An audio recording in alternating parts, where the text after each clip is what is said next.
Hi everyone, hope you all must be doing great.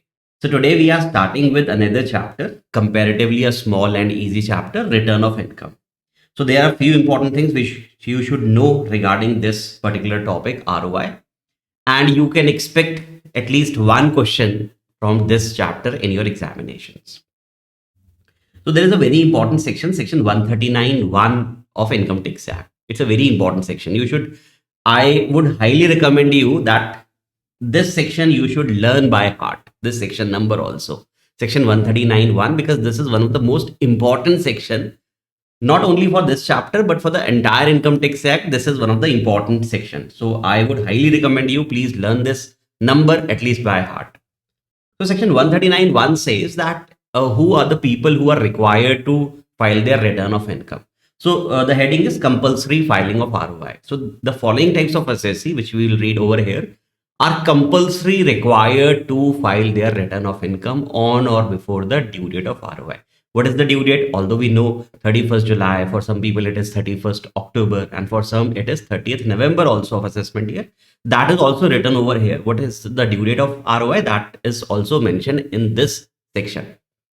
So section 139(1) says compulsory filing of ROI. The following people, the following type of assessee are compulsory required to file ROI on or before the due date, in the prescribed form. So there is a form which is prescribed, and you have to see which form is applicable to me. It depends upon the type of income which you have, the type of form which you have to fill it up. But yes, they have given us a specific format. Income tax has given us a specific format, that in this format you have to file your return of income. So first of all, it is important for us to know that who are the people who are compulsory required. It is mandatory requirement that they have to file their return of income. In first point, it is mentioned that all types of companies and partnership firms. So if it is a company, whether it is a private company or it's a public company, whether it is an active company or a dormant company also, right? So if it is a company, companies means company registered as per Companies Act 2013 or any earlier act, right? So if there is a company, private limited, public limited, any type of company, they are compulsory required. Examiner might confuse you. Examiner will ask you that there is a company in this particular year, they have a loss. So are they supposed to file their return of income? Absolutely yes. Because here it is written that all types of companies, whether they are profit earning, whether there is a loss in this year, it is irrelevant completely, and companies have to file their return of income. And also partnership firm, same goes for partnership firm, whether it is LLP, whether it is normal partnership firm, whether they are having profit losses, that is irrelevant. Companies and partnership firm have to file their return of income compulsory on or before the due date. If they will not file up to the due date, they can file late also. That also we will be discussing in this particular topic. But yes, they are required to file their return of income. Got it? So first point, I think it's very clear. Second point says that the people who are other persons who are other than company or partnership firm. So we have individual, we have HUF, we have AOP, BOI, AJPs, artificial juridical persons. So are they also supposed to file their return of income? The answer is yes, they are also required to file their return of income. But for them, there is a little condition over there. So person other than company or partnership firm, like individual, HUF, AOP, BOI, they are also required to file their return of income if their total income exceeds the basic exemption limit.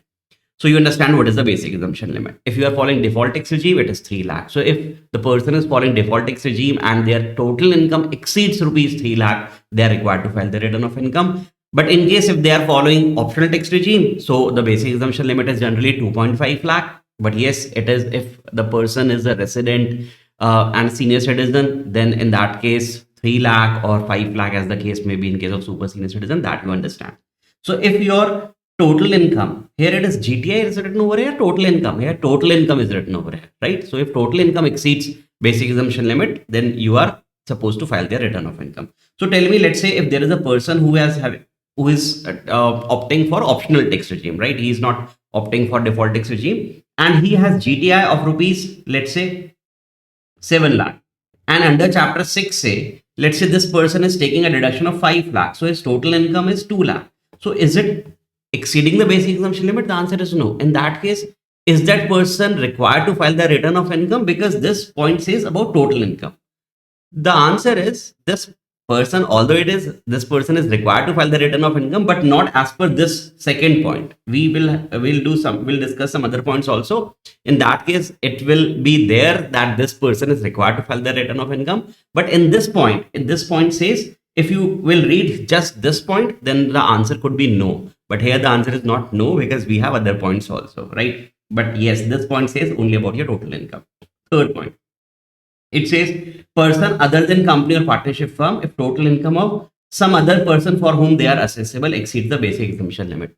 So if there is any individual, but that individual, let's say it's an agent, that person is an agent of a non-resident, or in case of minor, that person is liable. So if some other person is liable to file the return of income in the behalf of some other person, then in that case also that person would be liable, right? So let's say Mr. A is liable to file the return of income of Mr. B. Let's say Mr. B is minor, or let's say Mr. B is a non-resident and Mr. A is an agent. There's various cases when a person becomes liable on some other person's behalf, right? So here Mr. A will be held liable. So A would be required to file the return of income if this other person income is more than the basic exemption limit, right?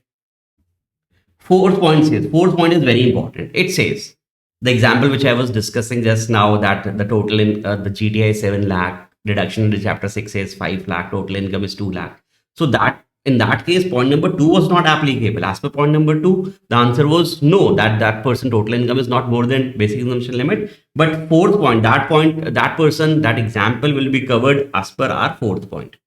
So fourth point says that if there is an individual, HUF, AOP, BOI, artificial juridical person, if their total income or the other person total income exceeds the basic exemption limit before giving effect of chapter 6A, that is, we can say we have to look at our GTI, right? So before chapter 6A, that is 80C to 80U. So we have to ignore chapter 6A. So in other words, I can say that we will see our total income before giving any deduction of chapter 6A. So in my case, let's say Mr. A's GTI was 7 lakh. His chapter 6A deduction is, let's say, 5 lakh, and this person is having income of 2 lakh. So as per point 2, we have to see total income, which is not exceeding basic exemption limit. So this person is not covered in this particular point, but this person is covered under this point. Why? Because it says that we have to see before chapter 6A. So before chapter 6A, if we will not give this deduction, then how much would be the income? 7 lakh, which is exceeding basic exemption limit. So in that case, this person is also liable to furnish their ROI. Next point says that also if this person is claiming any exemptions under, that is the capital gain exemptions, which we have discussed in the chapter of capital gain, section 54, 54B, 54D, 54EC, 54F we have discussed. But there are some other exemptions also, which is not there in our CA course.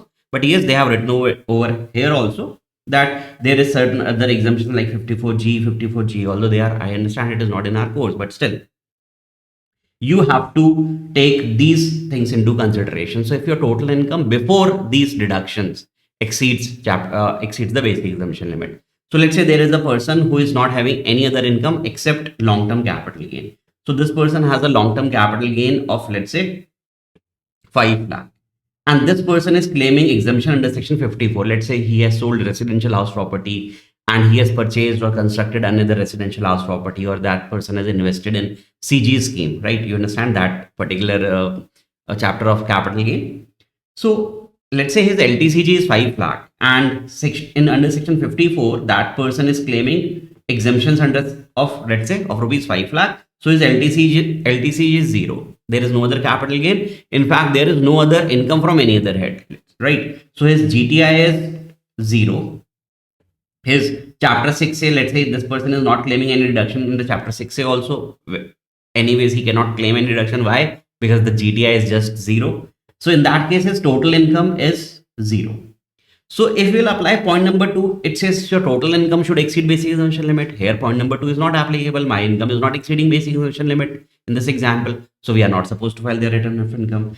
Second, in this fourth point, there is a point of chapter 6A, before chapter 6A. Here, this person is not taking any deduction of chapter 6A also. Before that also, his GTI is 0. So is he required to file his ROI? The answer is yes. Because this point says that if there is any exemption of section 54, 54B, 54D, 54EC, 54F, etc., right? Those 54 exemptions. So we have to nullify that, just ignore that particular exemptions. Before that, you see how much is your income. So if I ignore this exemption, so before that my income is 5 lakh, which is exceeding the basic exemption limit. So in that case also we are required to file our return of income, right? So you have to see before chapter 6A also and before these exemptions also, right? Fifth point is again important. It says that any person other than company or partnership firm. Why other than company or partnership firm? Because company and partnership firm are anyways, they are liable to file their return of income, because first point has just mentioned any company. They have not mentioned any condition. They have mentioned any company or any partnership firm. So in any ways, these companies and partnership firm are liable to file their return of income. Here it says any person other than company or firm, if during the previous year such person has, you should remember these particular points. If this can come in your MCQs. So it says that if this person has deposited more than rupees 1 crore, more than rupees 1 crore has been deposited where?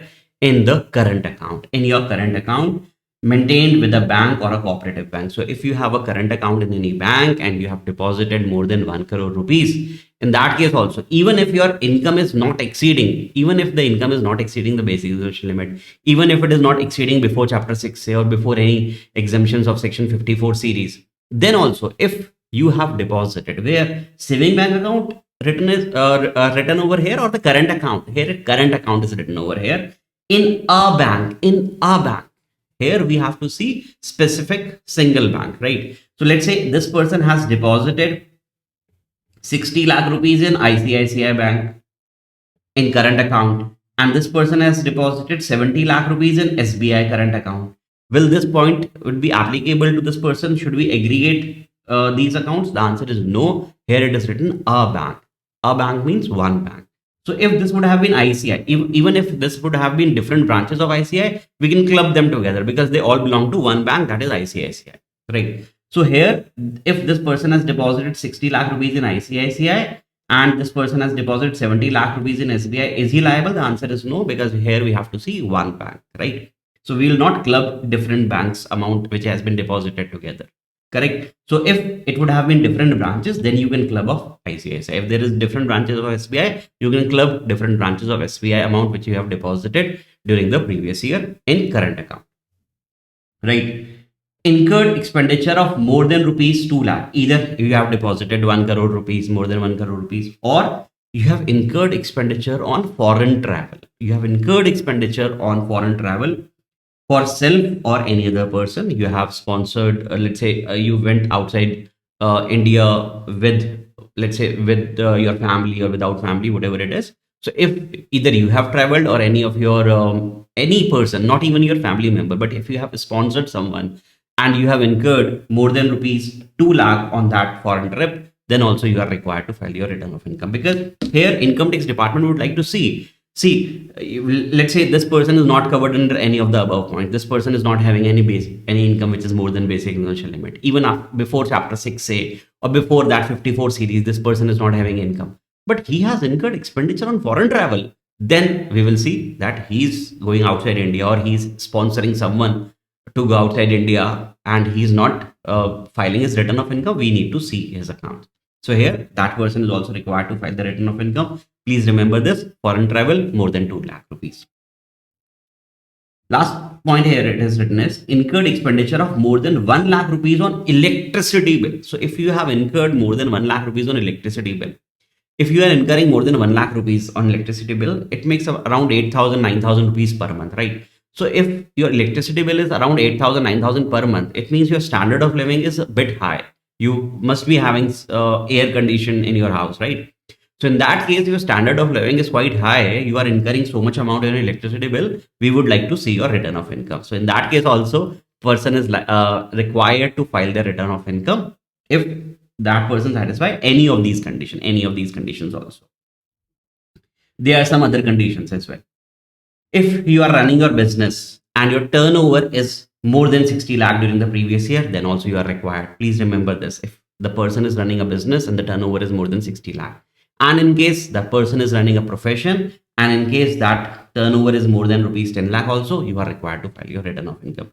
even if your income is nothing, even if your income is below the exemption limit, but your turnover of business is going above 60 lakh, or your profession turnover or your gross receipts is going about 10 lakh also, then also you are required to file your return of income.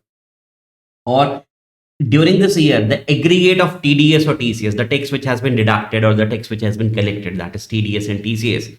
If the aggregate of that TDS and TCS is 25,000 rupees or more, even if it is 25,000 rupees, then you are required to file your return of income if it is 25,000 rupees or more. And in case of resident senior citizen, we are increasing this limit to 50,000. Then in that case, we will see the aggregate of TDS and TCS as 50,000. Easy.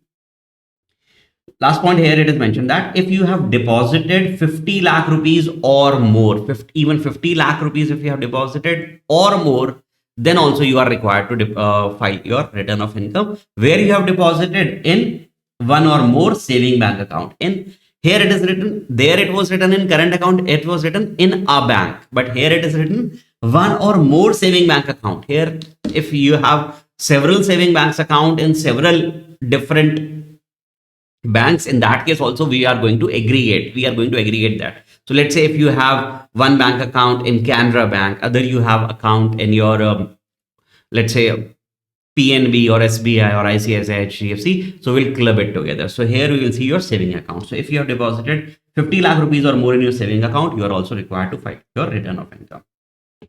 Sixth point is again important. So if you are an ordinary resident, it is for ordinary resident. It is not for non-resident. It is not for not ordinary also. So if a person is a resident and ordinary resident, and if you are the owner of any foreign assets, if you have foreign assets, even if you are not having any income during this previous year, but you have foreign assets which are lying outside India. If you have foreign assets means which are outside India.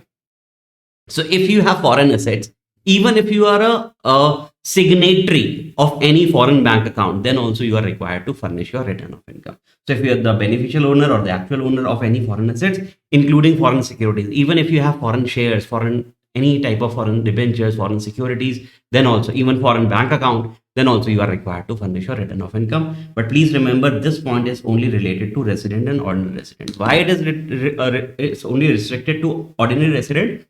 Because non-resident, in any case, they can have their foreign accounts, right? They can have their foreign assets. Even not ordinary residents are also half foreigners, right? So they can also have foreign assets. But if a person who is an ordinary resident, if you have foreign assets, then we have to see what's going on, furnish your return of income.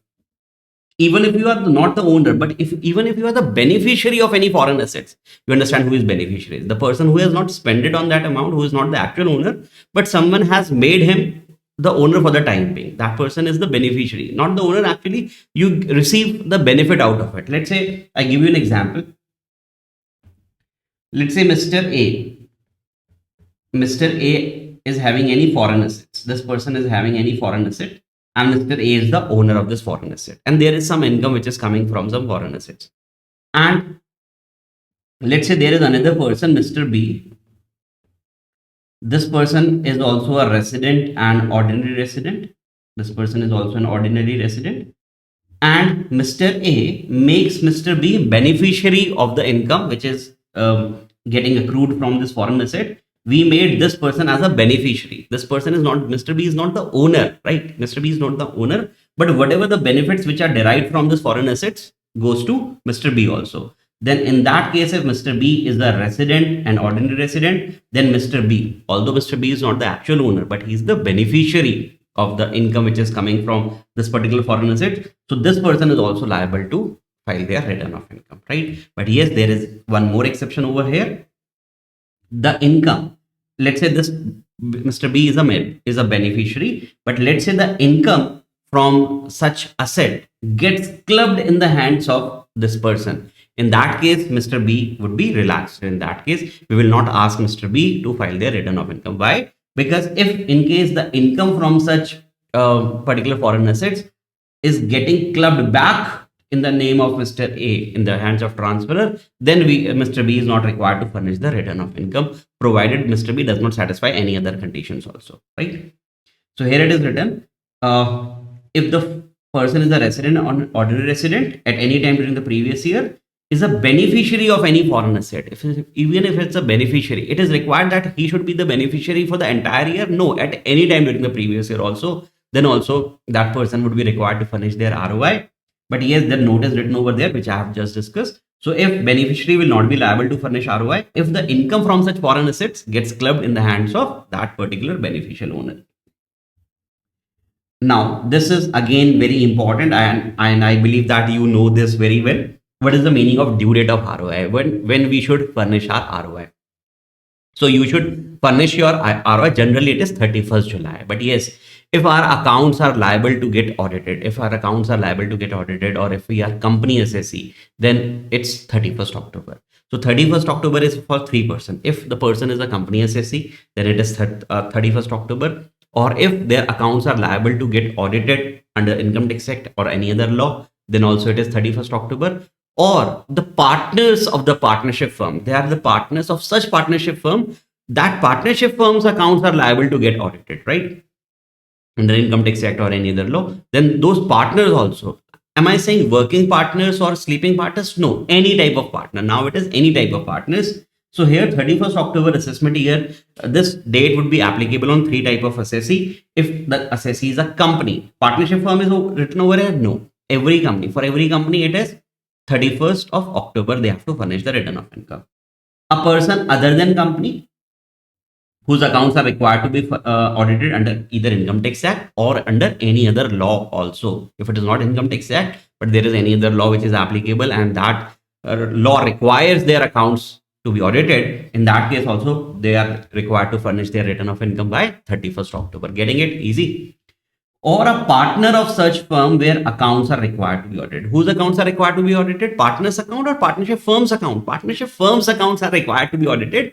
And if we are the partner of such firm, whether we are working partner or we are non-working partner, sleeping partner also, then also for us, for all the partners, it is 31st of October. But if you have international transactions in your account,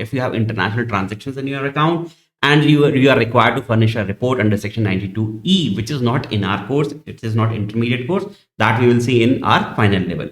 So for them, if you have international transaction, you are required to furnish a report under section 92E. So what is 92E? We don't have to do right now. We'll discuss in final level, right? So for them, it is 30th of November. And for other people who are not covered under this international transaction, who are not covered under these 3 points, then for them it is 31st July of assessment year. 31st July of assessment year. Now tell me, here I am asking you a question. Whether a partnership firm is required to file the return of income? The answer is yes. Partnership firm is required to file the return of income. Always yes. Whether they have profit, whether they have loss, they are required to file the return of income. By which due date?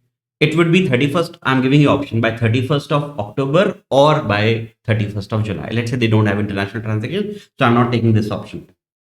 So tell me, 31st October or 31st July.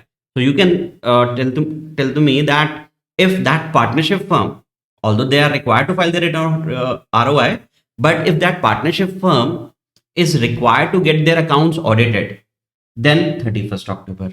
But if there is no such condition to get their accounts audited, then it would be 31st July, right? Correct? Okay, so this is again important. You should know about them also.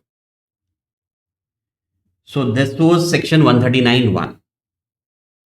And if you don't furnish your return on time, can you furnish late also? Yes, you can furnish late. That we will do in 139(4). But yes, if you furnish your return after the due date of ROI, there would be a fees which income tax will be charging. How much is the fees? 5,000 rupees. So if you are not submitting your return up to the due date, no fees. But if you are furnishing after the due date, then you have to pay the fees also. How much? Important, it can come in MCQ. Rupees 5,000. You have to pay the fees. But if the total income is up to 5 lakh, the total income of the assessee is just 5 lakh or not more than 5 lakh, in that case, the fees would not be 5,000. We will be charging only 1,000. Why? Because his income is not that much. If the total income is not exceeding 5 lakh, right? It is up to 5 lakh or less than 5 lakh. In that case, the fees would be 1,000. Otherwise, the fees would be 5,000. So 234F, no need to remember the number, but please remember the amount of the fees, which is important. Getting it? Okay. Now we have loss return. Section 139(3) is of loss return. This section says that loss return is equivalent to normal return 139(1) also, because here also you have to furnish it on or before the due date of ROI. The simple difference is that this return contains loss. You have loss in your return. So in that case, we will call it, if you furnish it up to the due date, we will call it, generally we can call it 139(1), but specifically if it's a loss return, then we will call it that this return is furnished as per 139(3). So if you furnish your return up to the due date and this return has loss, in that case it is called as 139(3). Because we understand, if we have loss from PGBP, whether it is specified business or it is speculative business, or even if it is non-speculative normal business. So if you have business income, and if you have PGBP head, not income, because here you have loss. So let's say if you have PGBP head and there is a loss, and if you would like to carry it forward to subsequent years, right? Because we understand we can carry forward the PGBP loss. For how many years we can carry it forward? For next 8 assessment year. But if it is a speculative business loss, 4 assessment year. If it is a specified business loss, only the people who are opting for optional scheme, then they can go for that 3580. Otherwise, for new tax regime, 3580 is not applicable. That you understand that 14 businesses, right? Okay, that we call specified business. So I was saying that if the assessee has loss under the head PGBP, in that case, if they would like to carry it forward, definitely people would like to carry forward the losses for in subsequent year. They have to file their return of income on time. On time means up to the due date of ROI, on or before the due date of ROI. And even if they don't file it up to the due date of ROI, can they file late? Return would be accepted. But the loss cannot be carried forward. Loss will not be carried forward. So if we have a loss, we should file our return of income on time. PGBP, if you have PGBP loss, please file your return on time. If you have loss under the head capital gain, so if there is a loss under the head capital gain, that is capital loss, then also it is required to furnish return of income on time. Otherwise, it will not be carried forward. And if the person is engaged in the business of owning and maintaining racehorses, right? He has got he's a racehorse establishment. In that case also, if there is a loss, it can be carried forward only if the return is filed up to the due date of ROI. And if it is not furnished up to the due date of ROI, we are not going to carry forward the losses, right? You can set off the losses, but it will not be carried forward. You understand what is the difference between set off and carry forward, right? Second thing is that if there is a loss under the head house property, or if in case of unabsorbed depreciation, unabsorbed capital expenditure on scientific research, unabsorbed capital expenditure on family planning, in that case, these losses, unabsorbed depreciation and their brothers, right? Brothers are scientific research and family planning. Second is house property losses can be carried forward even if the return is furnished late. So this is something which is important. So keynote I have mentioned over here, house property losses and unabsorbed depreciation can be carried forward even if the ROI is filed late, right? So these losses are exception, they can be carried forward, but these types of losses which I have already discussed, they cannot be carried forward if the return is filed late. Getting it? Okay. Again, important section 139(4) belated return, and the similar provisions we have 139(5) revised return. So first we'll cover belated return. Belated return says late return. So can you furnish your return late? The answer is yes. You can furnish your return late. By what time you can furnish your return late? Before 3 months from the end of relevant assessment year. Before 3 months. So let's say our previous year is 23-24. Our assessment year would be 24-25. So tell me the date on which this assessment year is ending, the last day of this assessment year. Sir, you say assessment year 24-25, that is 31st March 25. So 31st March 25 is the date on which this assessment year is ending. And we can go 3 months before. We can just be 3 months before this end date. So if I'll calculate the date which is 3 months before this date, it would be 31st of December 2024.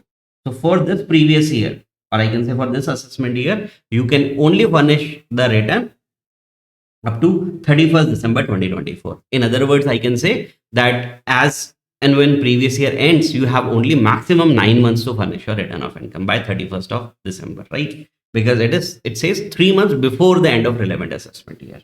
Got it? And in case if the assessment was completed by the assessing officer before that date, then also you cannot file the return after the assessment, right? So it is maximum time allowed is earlier of the two. One is 3 months prior to the end of relevant assessment year or before completion of assessment, whichever is earlier. Got it? So this is important. You should know till which date we can furnish our return of income. So this is late return. And similar provision we have revised return also. Can you revise your return? Let's say if you have filed your return and further after some time you would like to make some revisions, you have by mistake there is an error or something and you would like to rectify the return, whether you can rectify it. The answer is yes. Revision of income is possible, revision of ROI is possible. And up to which date? Same dates, 3 months prior to the end of relevant assessment year or before completion of assessment, whichever is earlier, right? So this is again an important concept, 139.5 for revised return. Then we know what is self-assessment. Self-assessment is that during the assessment year, you analyze what your income is, what your total income is, and you calculate tax on that income. That we call tax liability. So this you do after the previous year, after the completion of assessment year. Sorry, after the completion of previous year, that is in assessment year. Assessment, what does assessment means? Assessment means calculation.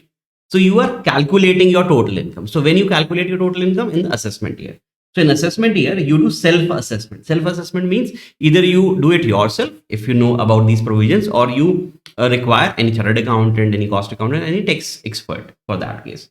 So what you do is you calculate your total income or you take the help of tax consultants. Then you understand what your tax liability is. You determine your tax liability. So after the tax liability, you see how much TDS or TCS which has already been deducted or collected during the year, because that will be deducted, right? So any advance tax paid, if you have paid any advance tax, any relief if there is of section 89, let's say if you are taking any relief, let's say there is an arrear of salary or advance of salary and you are taking any relief of section 89. Do you remember we have discussed relief under the head of salary? And if there is any AMT credit or MAT credit is not in your course, but yes, AMT credit. So if there is any AMT credit, what do you understand by AMT credit? We will do an AMT class, right?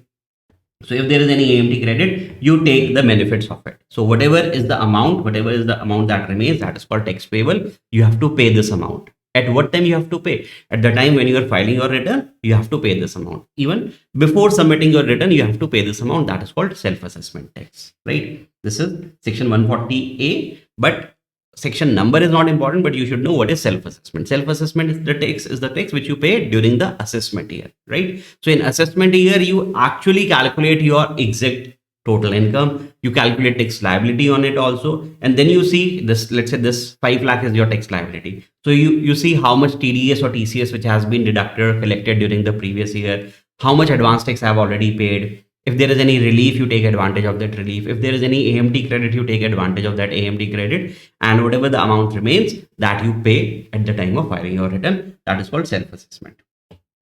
Next important point is that 139.8A updated return. This is a very important concept, was introduced last time. This is not this year amendment, it was introduced last time. But again, it's an important concept, 139.8A updated return.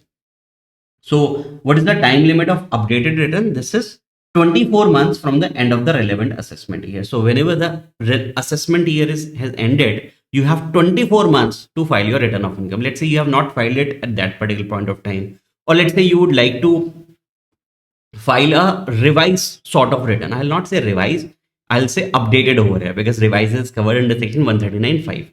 So 139.8A, this section is again important. I would again request you, only few sections there are where I say that you should remember the section number. So this is again one of them. So 139.8A you should remember. This is called updated return. So even if you have not filed your return earlier, or let's say you have filed your return of income, but you would like to make the changes in that original return. So here you can file your updated return. But yes, there are certain conditions over here. First of all, time limit. Understand the time limit. Till what date you can submit your updated return? So whenever, let's say the previous year is, let's say, let me take any previous year. Let me take previous year 21-22, not exactly this year. I have taken any random previous year. So let's say the previous year is 21-22, right? So tell me what is the relevant assessment year? Relevant assessment year is 22-23, right? This is the relevant assessment year. tell me the date on which this relevant assessment year ends. Sir, this is assessment year 2023. So it ends on 31st March 23. 31st March 23, this relevant assessment year ends. Add 24 months in this date. Add 24 months, that is 2 years. So this is 31st March 2025. So this previous year return can be filed up to this date also, 31st March 2025. But I'm telling you, this is a very expensive scenario. This is a very expensive alternative. We should not adopt this alternative unless and until it is highly required. We should not recommend our clients also unless and until it is actually required. But yes, for some people it might be advantage, but this is a very, very expensive scenario. So here you have to pay so much tax. So first of all, and there it comes with good conditions also.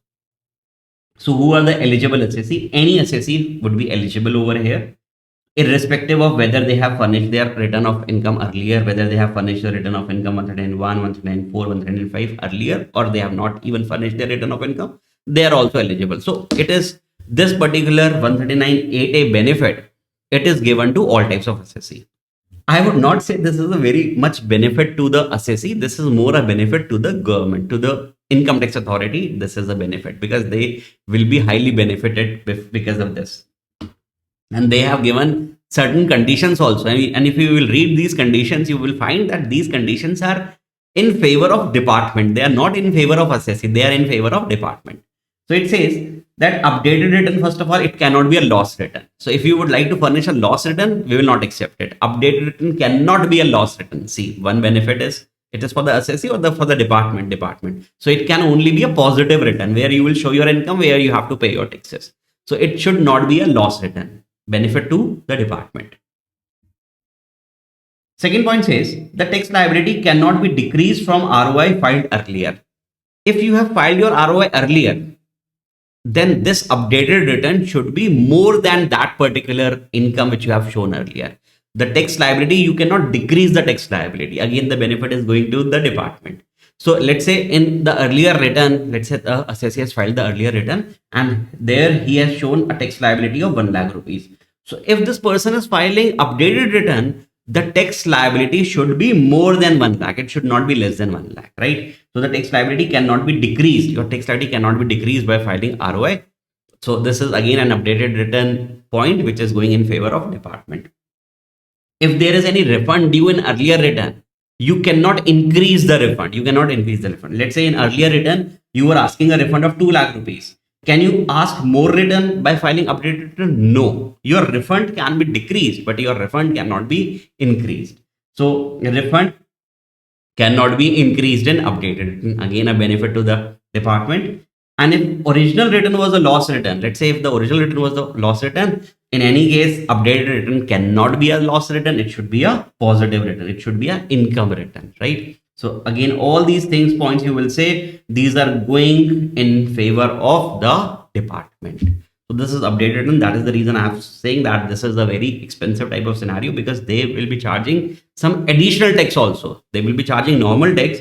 They will be charging interest on that tax. Obviously, they will be charging fees also because you are submitting it late, right? And fourth thing in here is additional tax. You have to pay additional tax also, that we will see. Okay, that additional tax, here it is mentioned in 140B, tax on updated return. You have to pay tax, interest, fees, and additional tax also. So before that, let me explain one point over here. If any loss is updated to an income return, if any loss, let's say you have filed a original return and it was a loss return, right?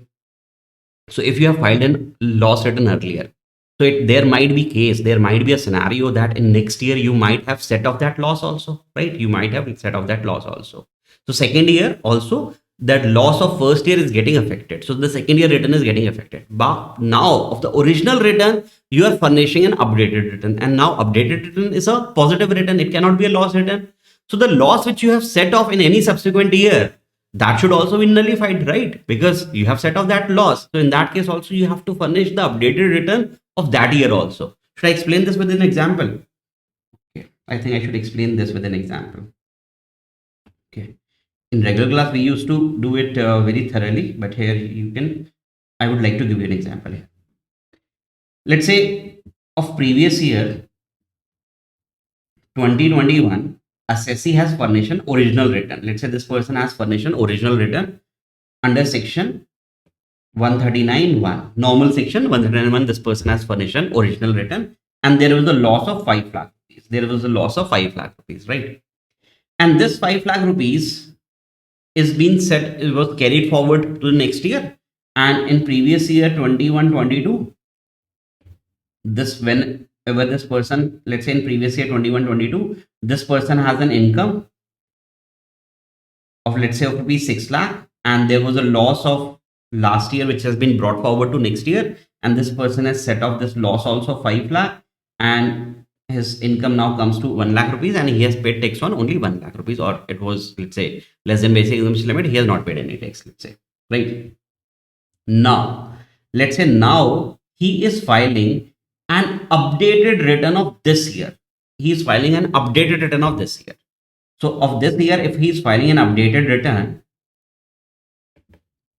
so tell me this loss, we have just understood that you cannot furnish a loss return here. And if you have shown a loss in any earlier return, and now if you'd like to update it, it should be positive return. So it should be positive return. So it should not be a negative return. So this updated return will be converted into a positive return now. So let's say he's now furnishing that, he's saying that my income is 1 lakh, 2 lakh, 3 lakh, whatever it is. But yes, it is a positive return. It is a positive return. So in that case, this 5 lakh rupees is gone. The 5 lakh loss which you have shown in any original return, it is gone now, because now you have updated this return. But this 5 lakh loss has impact on this year income also. Why? Because here this 5 lakh loss you have adjusted from the 6 lakh rupees income. But now there is no such 5 lakh rupees, right? Because now you are filing an updated return of this year. So this point says that in this case, if you are furnishing a updated return of this year, and if it was a loss return, then there are chances that you must have brought forward that loss to another year, and you would have carried forward the loss to the other year, and you must have set it off in that year itself. So in this case also, you have to file an updated return of this year also. So you, in this case, if you would like to file the updated return of previous year 2021, then you have to compulsory file the updated return of 21-22 also. Why? Because this year income was also affected by this loss, and now this loss is irrelevant now. So here this income will also be changed. So you have to file the updated return of this year also. Got it? Simple point, but important. So here it is mentioned that if any loss is updated to an income return, the same example, 5 lakh loss has been updated to a positive income. So then the effect of such loss which would have been set off in any subsequent year should be neutralized. That loss will be neutralized because you have given the effect also. How you have given the effect? You have subtracted from that income. So by filing the updated return of those subsequent year also, you have to nullify that effect. Correct? And again, some important point, a return once updated cannot be further updated. Very important point. So if you have updated a return of any year, if you would like to update it once again, no, you cannot update it. But revised return 139.5, which is an old provision, still there, existing provision. Revised return, you can revise it anytime. That is 139.5, right? But here the updated return under section 139.8A cannot be updated again, right? And also, if let's say if there is any assessment which is going off of any year, let's say if there is an assessment which is pending means which is going on, you cannot file the updated return. You cannot file the updated return. Why? Because assessing officer is doing assessment of that particular year. You cannot file the updated return of that year. And also, if the assessing officer has already completed the assessment, now you cannot file the updated return. Why? Because assessing officer is a higher authority. That person has already completed your assessment. Now you cannot file your updated return. So these points are very important, especially for your MCQs. So a return once updated cannot be further updated again. Second thing is that if any year assessment or reassessment is pending, assessment reassessment, what does this word mean? Pending means it's going on, right? It's not yet completed. So if the assessment is going on, assessing officer is looking into your accounts, they are assessing your income of that particular previous year, you cannot furnish an updated return for that year. Why? Because the assessment is going on. Or even if the assessment is completed. So there is no point of furnishing the updated return. Why? Because the assessing officer, who is a higher authority, that person has already completed your assessment. Now that person is not asking you to furnish the updated return. Correct? So you cannot file the return where the assessment is completed. Okay, next section is 140B, text on updated return. So as I was discussing earlier also, that it's an expensive affair. It's a very expensive scenario where you have to pay the tax also, normal tax also, plus interest, plus fees, plus this additional tax also you have to pay. Right? How much additional tax you have to pay? This is important. If you come to next point, this is important. Additional income tax at the time of updated return you have to pay. If you are furnishing your return of income, if you are furnishing your return of income within 12 months, although you can submit it within 24 months after the end of relevant assessment year, but if you are submitting it a bit early, that is within 12 months, if you are furnishing it within 12 months, then you have to pay 25% additional tax. You have to pay 25% additional tax. But if you are furnishing your return after 12 months, that is after 12 months and up to 24 months, you can file. Right? So furnishing after 12 months from the end of relevant assessment year, then you have to pay 50% of additional tax. That is the extra amount which you have to pay. So it's a bit expensive affair. So if you are furnishing it after that, you are furnishing the updated return up to, because you have 24 months. So first, if you are furnishing in first 24 months, 25% of additional tax. If you are furnishing it in next 12 months, that is 12 from 12 to 24 months, then you have to pay 50% of additional tax. Additional tax of what? Whatever is your tax plus interest, whatever is your tax plus interest, you have to calculate that and then apply 25% or 50%. So let's say your tax was 100, for example. Let's say your tax was 100 and your interest is 10. Then how much additional tax you have to pay? On 110, 100 plus 10, you have to pay 25% or 50% as the case may be. On 100 rupees or on 110 you have to pay on tax plus interest. Got it? So this is the additional tax which you have to pay in updated return. So on tax and interest total, so you have to pay tax also, you have to pay interest also, you have to pay fees also, and additional tax. Additional tax how much? 25% or 50%. On what amount? On this tax plus interest you have to. On fees also? No, not on fees, but you have to aggregate tax and interest. On that you have to pay additional tax, 25% or 50% as the case may be. Right, what it is written over here, not very important, but yes, this is very logical. It says if you have not furnished any ROI, let's say you have not furnished any ROI earlier, you are first time furnishing your updated return. Yes, so we understand that whatever is your tax liability, if there is any TDS, TCS, any relief, any AMT credit which was already been deposited, or there is any AMT credit, you can take credit of that particular thing and you can pay the remaining amount, right?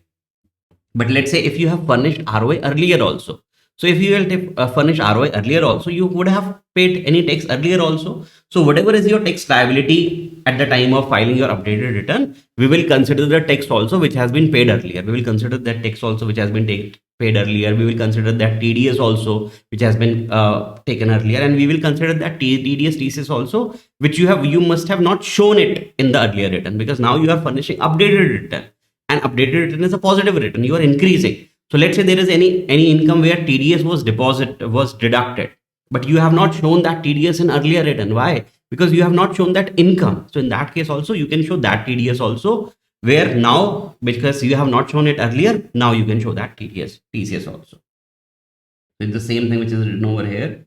So this is about updated return. Next is 139.9. 139.9 is a defective return. See, whenever you furnish your return of income, so there are so many details, so many annexures which you have to fill. So let's say if you forget to fill any particular annexure which was required, so you will get an intimation from the income tax department. Hey, there is a defect in your return. There is something missing in your return. We would like you to rectify this defect and resubmit it. So you just have to rectify the defect. So generally, assessing officer gives you 15 days to rectify the defect. So they will intimate you. They will intimate you by way of email. So as soon as you will get the intimation, you have to rectify the defect within 15 days. So within 15 days, if you rectify the defect, you can tell the assessing officer, you just have to go to your portal and you can rectify the defect. It will automatically reach to the assessing officer. So now they will accept your return, right? But if you don't rectify the defect, your return can be considered as invalid if you don't rectify the defect. If you rectify the defect after 15 days, assessing officer has the power to condone the delay also, right? But generally, we should rectify the defect within 15 days. So here it is written that AO has the power to call upon the assessee to rectify the defect within 15 days from the date of intimation. And otherwise, if you don't rectify the effect within 15 days or any extended time which has been allowed to you, if you don't rectify within that particular period, then your return will be considered as invalid return, right? So this is only the thing which you should remember is 15 days thing in invalid return. Okay. Next is, now there is some simple points which are there now. Coding of Aadhaar number. So every person, so first of all, why Aadhaar number is required? They are saying that if whenever you will apply for PAN number, for a fresh PAN number, so anyone who doesn't have a PAN number, that person would like to apply for the PAN number. So you have to ask him, please bring your PAN, your Aadhaar number first. So because that Aadhaar number is a mandatory requirement, whenever you apply for PAN, you should have Aadhaar number first of all. Second thing is that whenever you will furnish your ROI, so whenever you are furnishing your return of income, you must quote your Aadhaar number also in your ROIs. So it says that every person who is eligible to obtain Aadhaar number while applying for PAN and while filing their ROI, they have to quote the Aadhaar number also. And in case, let's say they have not received the Aadhaar number yet, but they have to apply it first. So they will get enrollment ID in that case. Let's say whenever let's say today you go to Aadhaar center and you would like to get your Aadhaar number, then it will take some time. It takes 10-15 days to get the Aadhaar number. But at that very moment, you can get the enrollment ID. So at least if you don't have the Aadhaar number, please quote your enrollment ID must be quoted if Aadhaar is not available. Mandatory requirement for intimating linking of Aadhaar number with PAN. Now it is mandatory requirement that on the income tax portal, there should be your Aadhaar number. There should be your Aadhaar number. That we call linking of PAN with Aadhaar. So how we link the PAN with Aadhaar? We will simply on the income tax portal, we have to, whenever we log into Aadhaar account, we have to furnish our Aadhaar number detail also. Otherwise, if we will not do this, they will make our PAN number inoperative. They will make our PAN number inoperative. So if it's not linked, PAN will be inoperative. So now it is very important to get the Aadhaar number also updated on the income tax side. That is, we call it linking of Aadhaar number with PAN number. So what will happen if our PAN number will be inoperative? So what will happen? What are the consequences? So it will be assumed that during the period till your PAN number is inoperative, it will be assumed that you don't have PAN. So in that case, if anybody would like to deduct TDS or TCS, your TDS, TCS will be deducted at a higher rate. It will be assumed that you don't have PAN for that particular point of time. So what are the consequences of PAN if it becomes inoperative? No refund of tax will be due. So if there is any refund of tax of any year, it will not be given to you till your PAN remains inoperative. Second thing is that no interest will be payable during the period PAN remains inoperative. So why interest is payable? Let's say you have deposited any extra tax you have deposited. For that, you will be getting the refund. So if income tax gives you refund late, then they gives you interest also. But if during that time your PAN is inoperative, then they will not be going to give you the interest for that period. So they will not calculate the interest for that period till the time your PAN is inoperative. But this is one of the most impactful consequences. Higher rate of TDS or TCS shall apply considering there is no PAN. So we understand we did TDS and TCS. So in TDS, we have done that if you will not give your PAN number, the higher rate of tax TDS will be applied, which can go up to 20% rate, right? So let's say there is any TDS which should be deducted under section 194C. There is some person, he is given you the contract and they are required to deduct TDS at a rate of 1%. But your PAN is inoperative. In that case, they will deduct TDS at a rate of 20%. So TDS and TCS will be deducted or collected as the case may be at a higher rate. So the above consequences will be applicable with effect from 1st July 2023. Now this date has already been elapsed. So now these consequences are now applicable also. So you have to, now it is mandatory that please furnish your Aadhaar number also on the income tax website so that you can link your Aadhaar and PAN number. And also once your Aadhaar is inoperative, now you would like to revive your PAN again. Now let's say you are now furnishing your Aadhaar number and you would like to revive your PAN number. you would like to make it operative once again. So in that case, there is a fees also. How much? Of under section 234H, it will be fees of rupees 1000 will be levied under section 234H for making the PAN operative, and the PAN will be operative within 30 days of intimation of the Aadhaar number. So as soon as you will intimate your Aadhaar number, income tax will can take maximum 30 days. Generally, it happens early also, but technically it is, as per this section, it is 30 days. Correct? This is important. This can come in your MCQ, that who are the people who are exempted from quoting Aadhaar number or enrollment ID. So this is important. Please mark it important.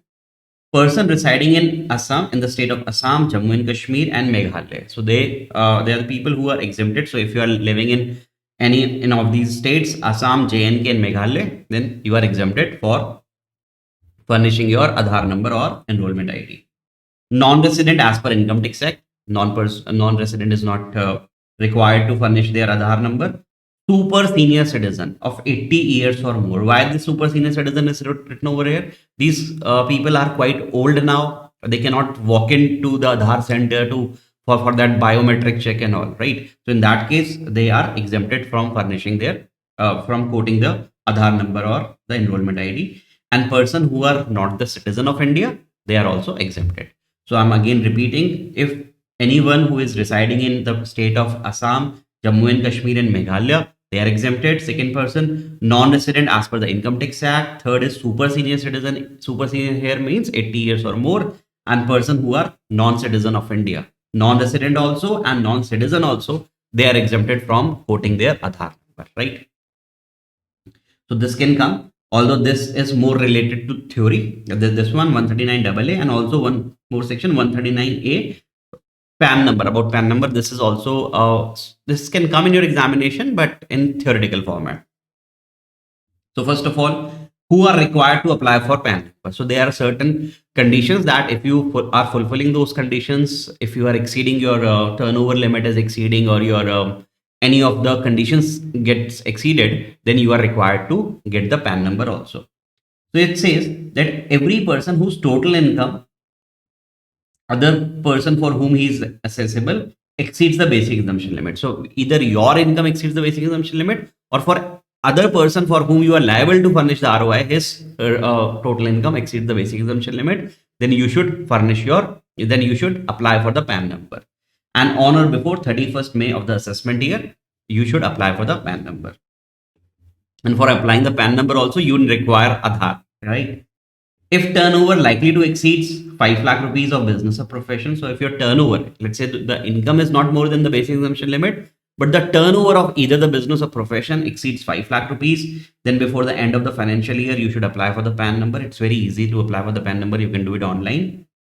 Every resident other than individual entering into a financial transaction amounting rupees 2.5 lakh or more, even if it is of 2.5 lakh, then also or more, if that person other than individual is entering into financial transaction, they have to apply for the PAN number on or before 31st May of the assessment year. Or any managing director, partner, trustee, founder, karta, etc. of the person referred above. That is, if these person are company, partnership firm, HUF, etc. So the managing director, directors, partners, or karta of that HUF are required to get the PAN number also on or before 31st May of the assessment year.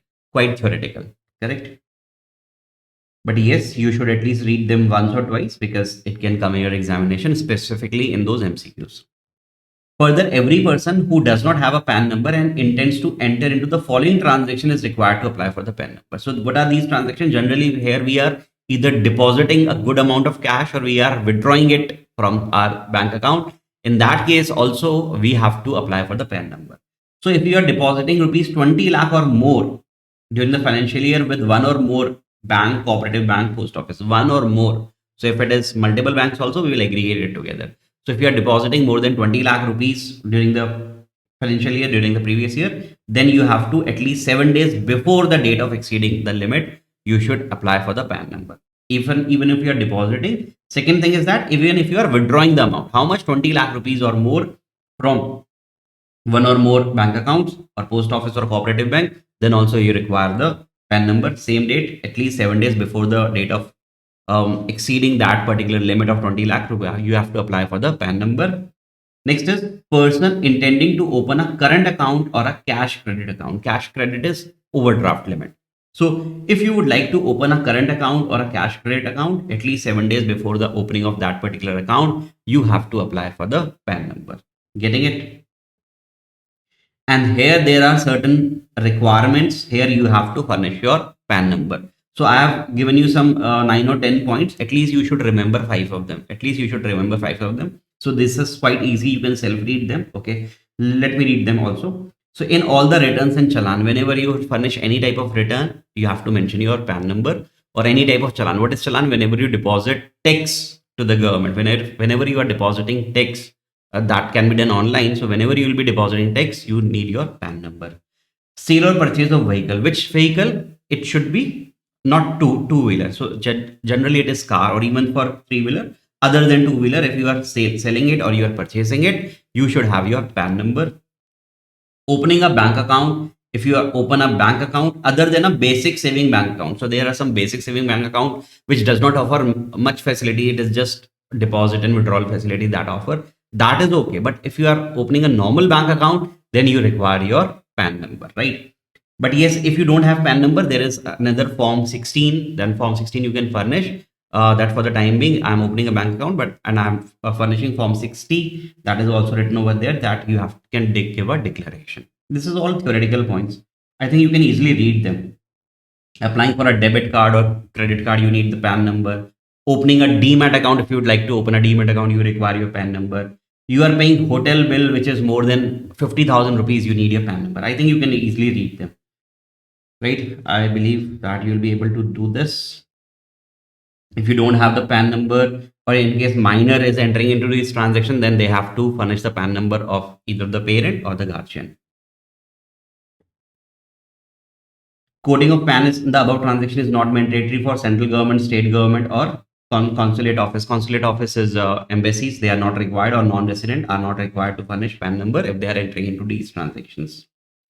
Interchangeability of PAN and Aadhaar. This is important, that in case if you don't have PAN number and you would like to enter into these transactions, then again you can give your Aadhaar number also in place of your PAN number. So Aadhaar number can be quoted in lieu of PAN, and if the person does not possess PAN, it will be allotted to them. It will be allotted to them, but for the time being, you can quote your Aadhaar number also. Let's say some person is purchasing a car and this person is not having their PAN number, they can quote the Aadhaar number also.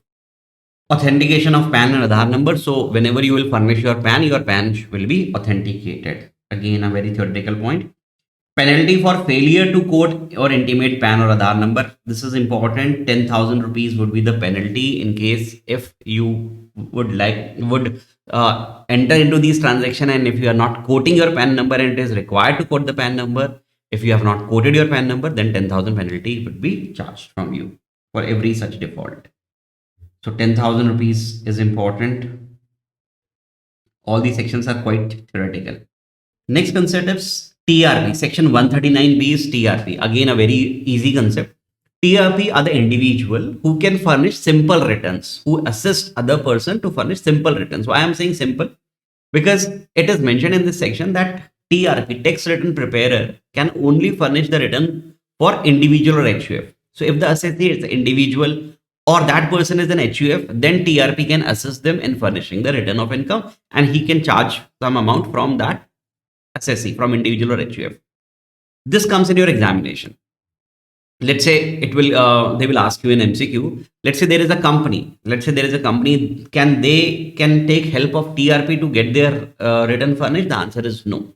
The assessee can only be individual or HUF. Also, there are certain exceptions for that also. If that individual is a non-resident, if that person is a non-resident, they cannot furnish the return of income through TRP. Or any person who is, let's say this person is individual or HUF, they can take help of TRP. But if this individual or HUF is required to get their accounts audited also, then the return will become a bit complex. So in that case, that is the reason I was saying that they can furnish only simple returns.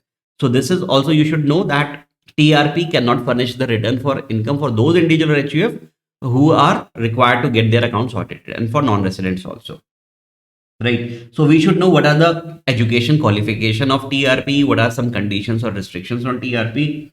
First of all, understand what is the educational qualification of this TRP. So at least they should have a graduate degree. They should be bachelor in any of the field.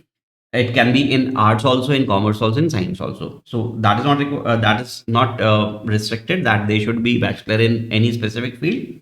So bachelor degree from any recognized Indian university or any institute, they should have a bachelor degree first. Or if not bachelor degree, they have at least passed the intermediate level examination of either cost accountant, chartered accountant, or company secretary. So in that case, intermediate examination, who has cleared the intermediate examination, they can become TRP if they have passed the intermediate examination of ICAI, ICSI, and CMA Institute.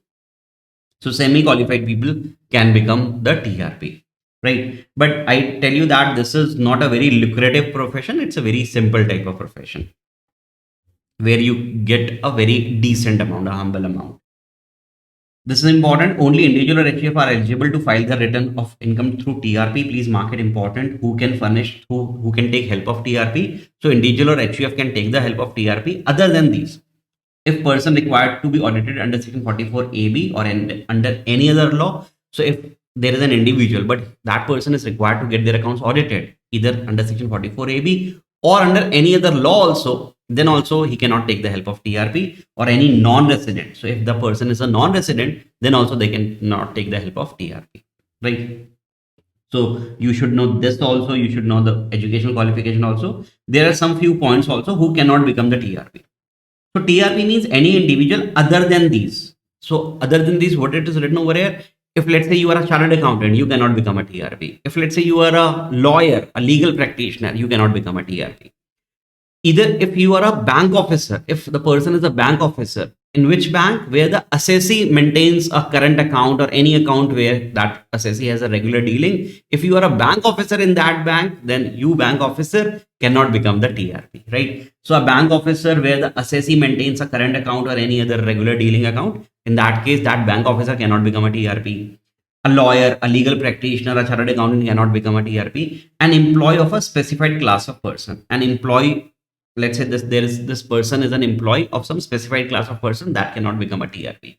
Who are specified class of person? A specified class of person can be individual, HUF, anyone for whom this person is an employee, in whose organization this person is an employee, he cannot become a TRP. But a specified person does not include a company or a person other than company who are liable to get their accounts audited under section 44AB or any other law. So these are not specified persons. So that, let's say, so if there is an employee of a company, if there is an employee of a company, can he become TRP? The answer is yes, he can become TRP. Why they have said that employee of the company can become TRP? Because here this TRP cannot furnish the return of company, right? Because here we have given a relaxation. Because if you are an employee of a company, you can become TRP, but you will not be able to furnish the return of your company. Second thing, a person who is liable to get their accounts audited. If you are an employee of such person, you cannot file their ROI. Why? Because you cannot file the ROI of such individual HUF who are liable to get their accounts audited, right? So this is quite theoretical. You should know that what is the educational qualifications of TRP, for which type of assessee this TRP can assist, and also what are some conditions or restrictions on these TRP, right? These are all theoretical topics. Next topic is, even the last topic in this chapter, is section 140, verification of ROI. Earlier it used to be signing of ROI, but now we generally verify our ROI. Generally OTP comes in our mobile phone and we just verify our returns. And if for other cases we have digital signature scenario, so that is, now we don't say it signing of return, we say it as a verification of return. So who verifies the return? So it depends upon whose return it is, whether individual is furnishing their return of income, HUF is furnishing, company is furnishing. So who is the person who would be verifying these return? So let's say if individual return is getting furnished, so who will verify? He will verify himself, right? He can verify himself. Either if he has having a digital signature, he can verify, or if he can verify through the mobile OTP, right? So this person can e-verify the return also. In case there is some other mode also, generally people don't adopt that mode, but yes, still there. Whenever you furnish the return, you can get the printout of the acknowledgement. You can sign that return. You can sign that return for that acknowledgement manually, right? Physically, you will sign it, and then you will send this to the income tax department. They have their centralized processing unit in Bangalore, then you can send directly to the Bangalore also. But generally now people don't adopt that method, but still that method is there. So they have written, so still we are studying this, that who will be signing the return, who will be verifying the return. So if in case of individual will verify the return himself or herself. But if that person is absent from India, so any other person who is duly authorized by a valid power of attorney, that other person can verify the return in that particular person behalf. But generally now this point is also not that practically relevant now. Why? Because even if he is absent from India, let's say he's sitting in US or any other country, he can get the SMS, right? He can get the SMS and he can easily file the return of their income. But even in case if there is no such facility, then he can authorize some other person by a valid power of attorney. That person can able to verify the return of income. And if the individual is mentally incapacitated, yes, this could be a problem. If the person is mentally incapacitated, then their guardian or other competent person can verify on their behalf. So this is important for individual who will verify. Generally, individual will verify themselves, but himself or herself. But in case if that person is absent from India, then any other person who is duly authorized by valid power of attorney. In case of mentally incapacitated, their guardian or the other competent person. For HUF, generally who will sign? Karta. Karta would be the person who would be signing the return of income.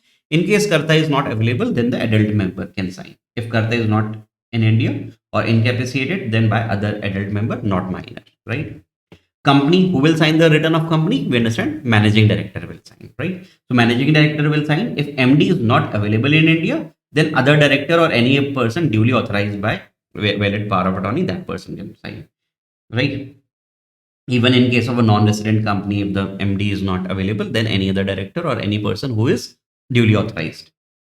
If the company is, this is important, this comes in your examination. If the company is in liquidation, let's say the company is in the process of winding up, in that case, who will sign the return of income? Who will verify that return of income? The official liquidator. So in that case, the liquidator will verify the return of income. Or if the company is taken over by the government, let's say government has taken over any company. So it had happened. It generally happens. It had happened in the case of Satyam also, when government has taken over Satyam for some period of time. So in that case, whosoever the principal officer which has been appointed for that particular point of time, that person will be able to sign the return of income. So if the company is taken over by government, then principal officer of the company, whosoever would be appointed in that case, I believe in that case, Mr. Deepak Parekh was appointed. Let it be. But you should know that who will be signing the return of income in case the government has taken over. In case of bankruptcy, insolvency professional, who would be the insolvency professional appointed, then that person will be signing the return of income in the behalf of company, in case the company is in the case of bankruptcy. Partnership firm, who will sign? The managing partner, whosoever is the main partner, that person will sign. If that person is not available, then any other person can sign. In case of LLP, the designated partner can sign. So partnership firm, managing partner. If managing partner is not available, then any other adult partner can sign. LLP, designated partner. If designated partner is not available, then any other adult member, not the minor partner, right? Local authority, whosoever is the principal officer of the local authority can file the return of income, can verify the return. Political party, CEO of that party, whosoever is the president, whosoever is the CEO of the party can also furnish the return of income, can sign the return of income. And also in some parties, it is known as secretary. In some cases of political party, that person can also furnish the return of income. So all these things, the last portion which we did in this particular chapter is more theoretical topic, but yes, you can read it once or twice, you will be able to understand it easily. So this was about ROI. Most of the revision is now completed. Yes, I would like to discuss one more topic, that is AMT. So that I'll be discussing in my next topic. Till then, thank you so much. Bye and take care.